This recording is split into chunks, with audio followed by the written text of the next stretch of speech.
Hello, classmates. Good evening, good morning, wherever you are right now. I am Joshua L. Forsega, and I will be your reporter for this evaluation framework for social marketing program as my compliance with our requirement in FMA 2, Part 1 of DevCom 208. So today, I will be presenting the framework which I have created, and I will call it the SBCC Aligned Levels Framework. So how this works, let's dive in.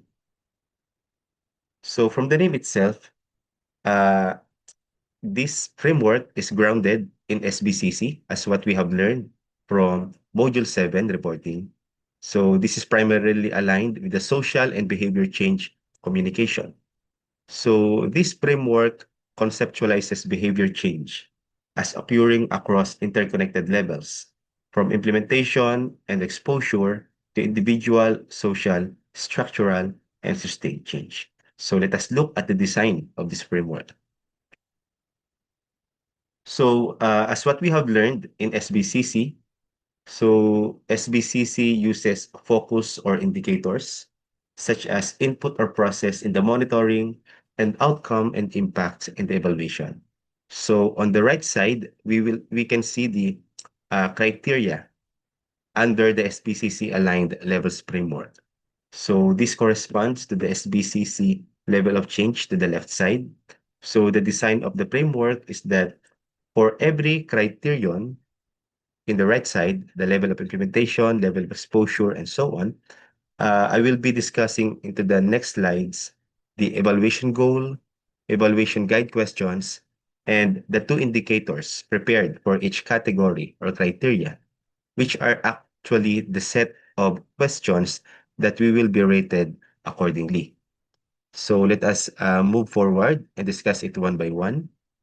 For the level of implementation, our objective is to assess whether the activities were implemented at a level sufficient to support the program objectives.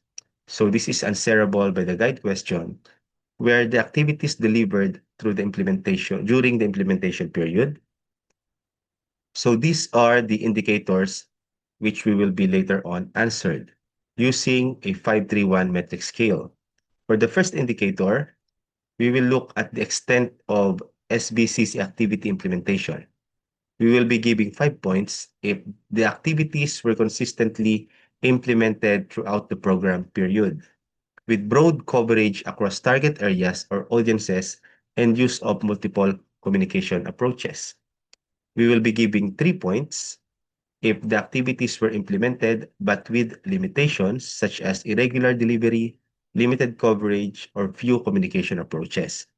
And 1 point if there were minimal, sporadic, or largely absent with very limited presence or reach during the program period. For the second indicator, we will look at the availability of resources and implementation support. We will be giving 5 points if there are adequate and timely resources and implementation support were consistently available, including sufficient staff, funding, materials, and institutional backing with minimal disruption to SBCC activities.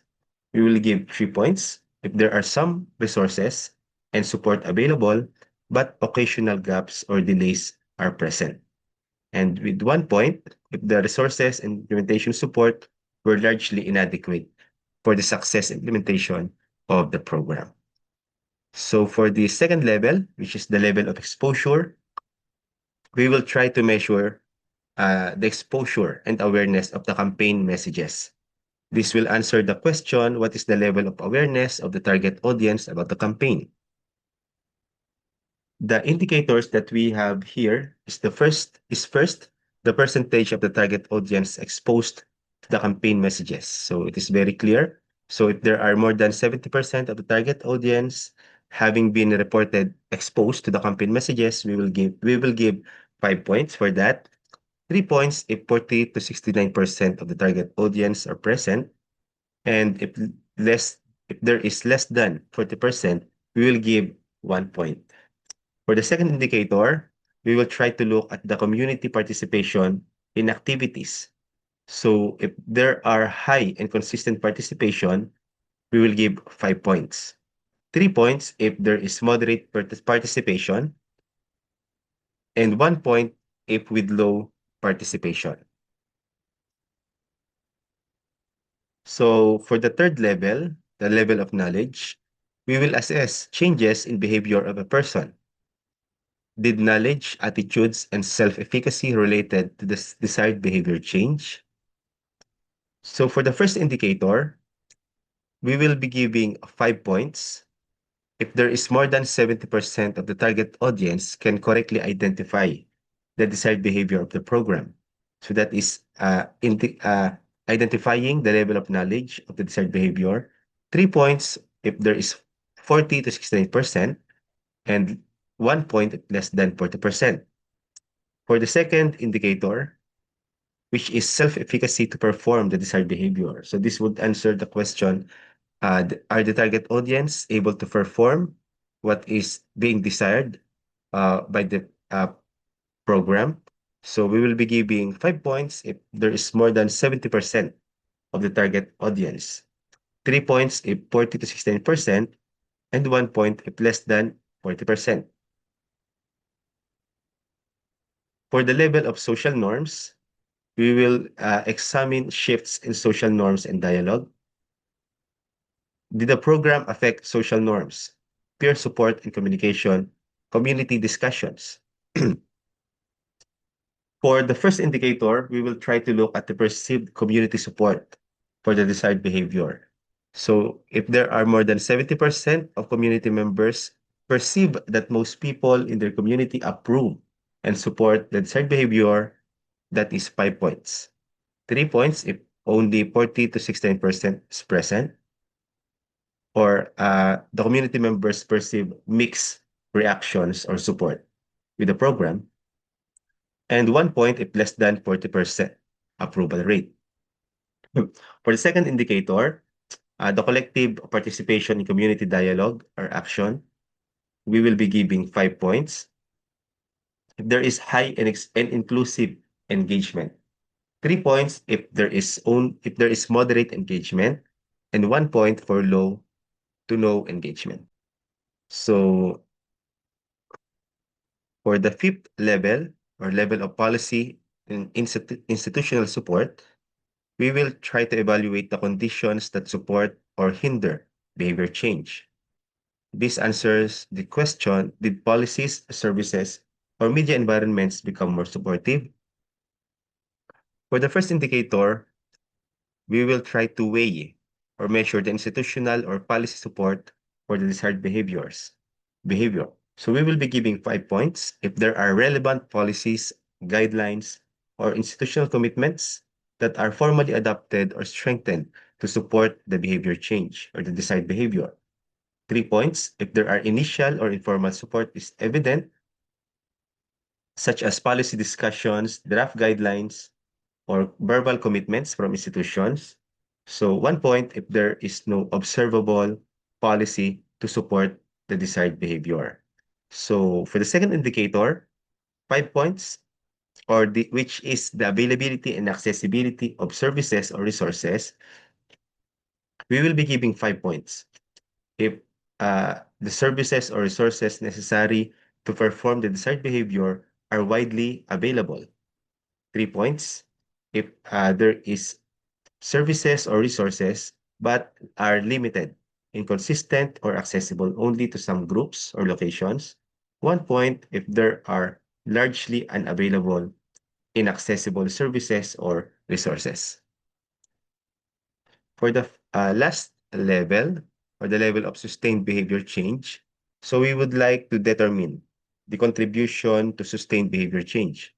This would answer the question, to what extent did the program contribute or to sustained adoption of the desired behavior? For the first indicator, sustained adoption of the desired behavior, we will look at the adaptability. If there are more than 70% of the target population consistently practices the desired behavior over time, we will be giving 5 points. 3 points if 40 to 16% practices the desired behavior with partial, irregular, and not sustained adoption. and 1 point if less than 40% of the target population practices the desired behavior with minimal or short-term adoption. For the last indicator, improvement in relevant social or population level outcomes. We will be giving 5 points if there is clear and sustained improvement being observed in relevant social and population level indicators. 3 points if there is some improvement that is evident, but changes are modest and even across groups or areas. 1 point if there is little to no observable improvement in relevant social or population level indicators.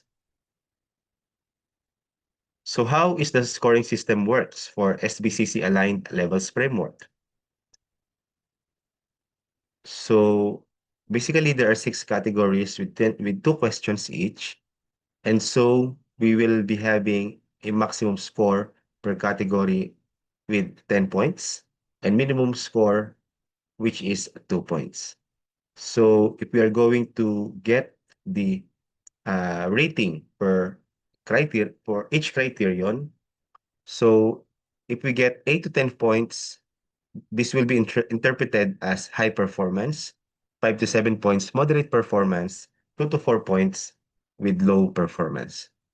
And if we get the overall framework interpretation, if we get a total score of 48 to 60 points, then the social marketing program has strong contribution across levels. 30 to 47 points, moderate contribution, and with 12 to 29 points with limited contribution. So that's it. So here are my references that I used for this reporting. So that would be all. Thank you so much and see you on our next session. God bless us all, everyone.